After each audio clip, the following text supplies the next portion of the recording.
Hey guys, this week I kind of wanted to talk to you about a couple of things, and I'm going to get through your Q&As. I might start doing these twice a week just because there's so many questions and I'd rather do two 10-minute videos twice a week rather than have you guys listen to one 20-minute video once a week. I watch a lot of videos on YouTube and I have a short attention span, so that's what we're going for.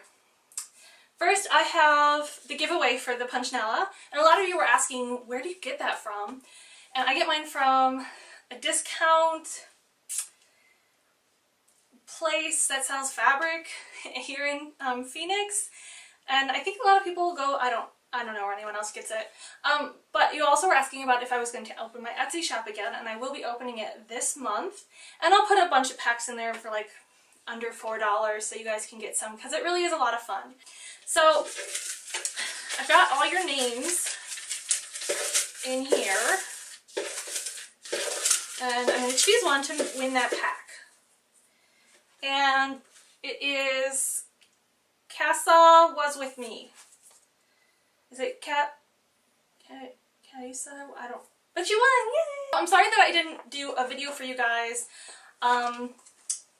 Last week, it was my birthday, last Friday, not yesterday, but last Friday, and so I didn't really film anything, and then things just kept piling up, and then I filmed the sewing video, and I hated it, and so I refilmed it, and then I accidentally deleted part of it, so that should be out on Monday, hopefully, crossing my fingers. Ms. Tagstromer asked about the difference between permanent inks and the other kind of ink pads that there are out there, and I'm not a huge rubber stamper, so I'm only going to go off of what I've learned. And there are 3 different kinds of stamp pads. There's the dye ink, which is like the Tim Holtz Distress inks that you can do cool watercolor effects with. I use Memento inks, and those are also a dye ink pad. There's the pigment ink pads, which are like the chalk ink pads, and a lot of the colored ink ones that you're going to find at, you know, your local arts and crafts store.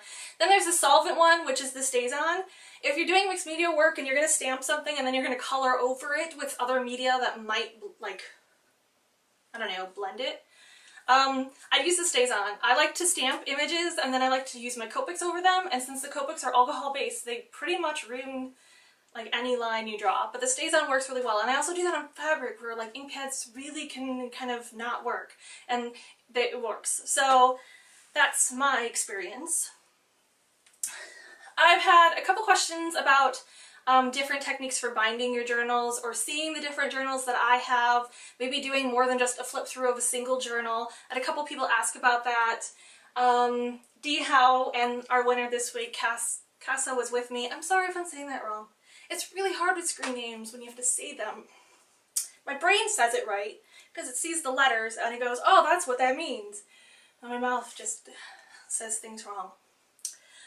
But so I thought I would do, I usually every year put out a project journal binding like workshop on my blog. There's 2 over there if you're kind of interested to go look at them. And I was going to do one on my current journal that is this, this one. And it has the hidden binding a la the Smash books. And I was going to do this as a journal class, but then I didn't feel like it was an advanced enough technique to charge like 20 bucks for. So I'm going to put that together and I'll do it donation only. Incredible Pickles asked, here's my question for the week. Do you recommend doing more art tutorials or more art vlogs to increase fan or following base? And I kind of wanted to talk to you guys about this one today because it's something that I see a lot. When I started on YouTube, I used my iMac and iMovie and the built-in iSight to make my videos, and I was just filming myself doing art journal pages. I think the first one was the supply list because I had people asking about that, and that's where I say gesso wrong. And I know I say gesso wrong. You don't have to leave a comment. It's been 5 years now. Let's move on. So I just kind of started with that, and I just like, people enjoy seeing people work on art. I enjoy seeing like people working on projects. That's what I have a lot of fun doing because I'll see something that someone does and I want to know how they did it. So tutorial videos are like, people really like those and they'll watch them and all that.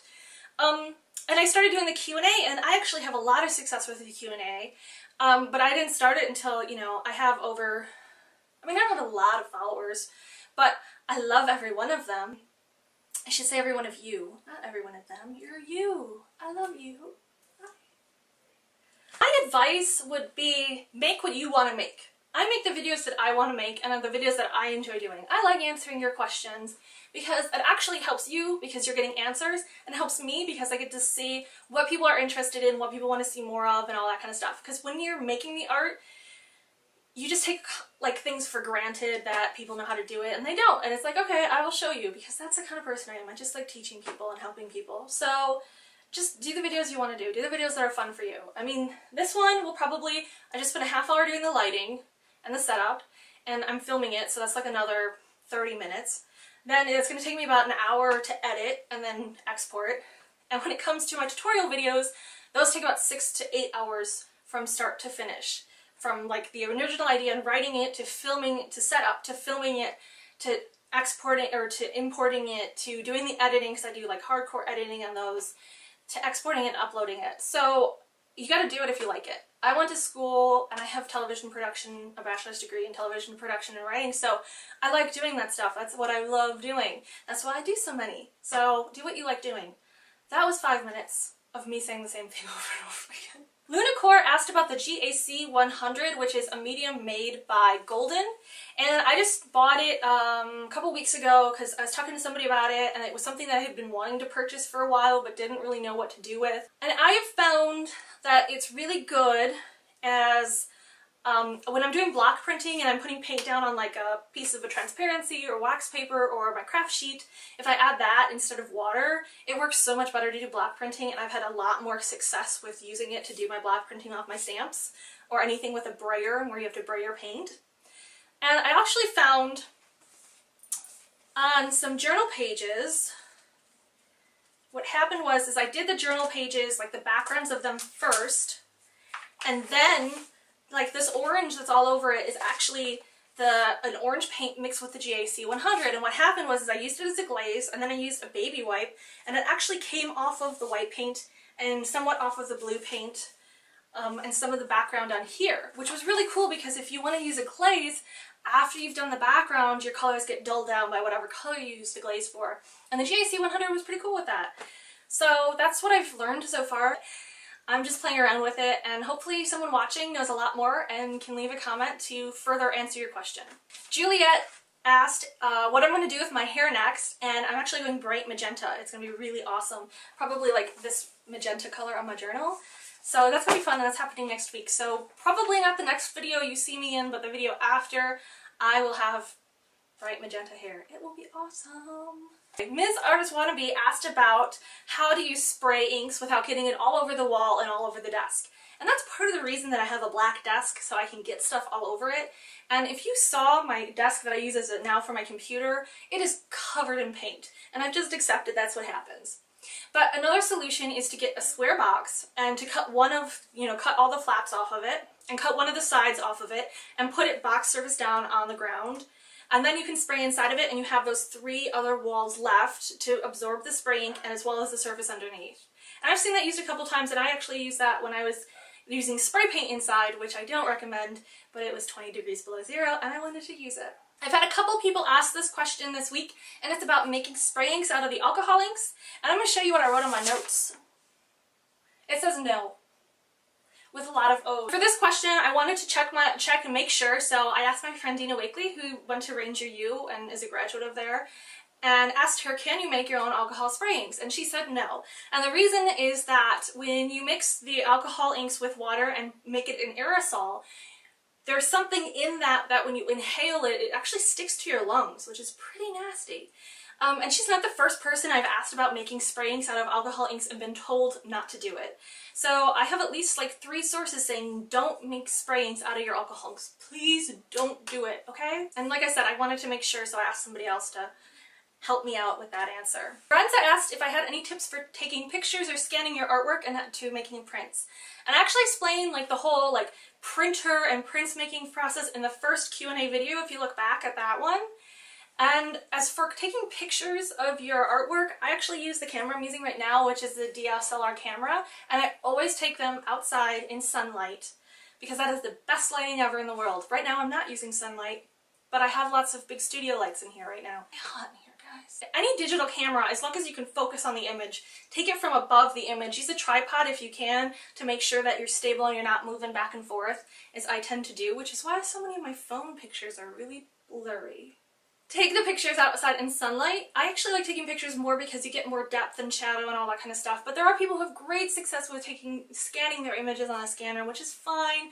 Then you go into Photoshop and you kind of edit them to make sure the colors match what you see with your eyes, with what you see on the screen, and then print off a copy just on whatever printer you have to make sure that the colors are matching. And then you can use like an online company to print out your things. I know someone who uses Costco a lot. Actually, a couple people use Costco.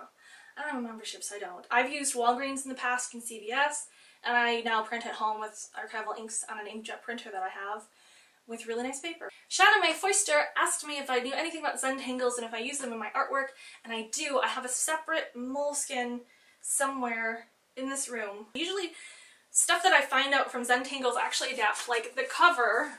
These are Zentangles that I did, and then I decided to draw them on my journal. So Zentangles are actually a great way to take things that you observe in the world around you and kind of turn them into patterns that you can use in your artwork later on, and it's really relaxing. Like if I'm having a really low energy day, I can do a Zentangle and it takes like a pen on the couch. It's really great, and it can keep me occupied for like 3 hours.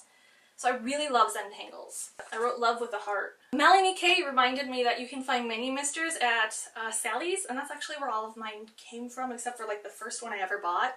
But you can get the same exact thing that does not say mini mister on the bottle at Sally's. You can get 3 for $3. So that's going to save you like $3 going there. So thanks for reminding me, and I just wanted to say that on camera in case people don't read through the comments, which I actually found that people did, and questions about paint daubers was answered really well because you can actually reply to someone's comment as if it's a message board, which is really cool. Ellison asked about how I make a messenger bag, and then she asks, do you have any recommendations for decorating fabric to use acrylic with textile medium fabric paint or straight acrylic? And textile medium is what you add to your acrylics to make it so that you can wash whatever you're doing.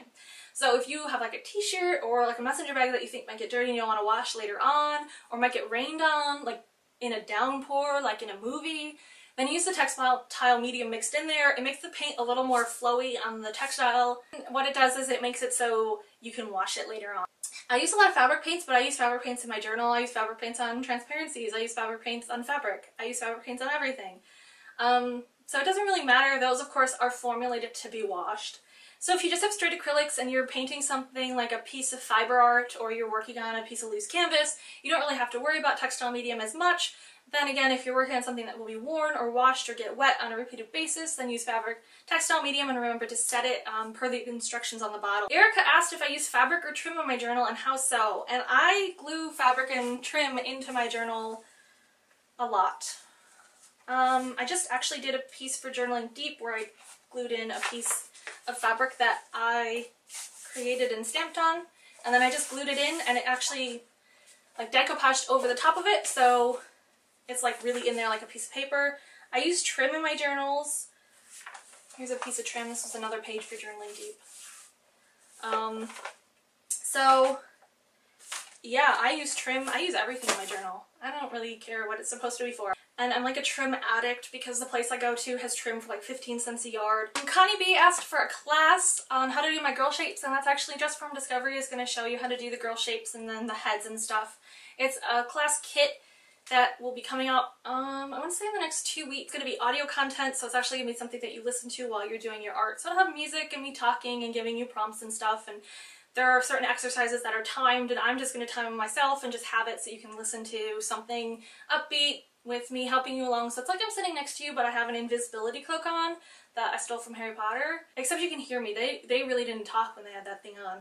So I'm kind of ruining the illusion. So I'll just be invisible, or like an astral projection.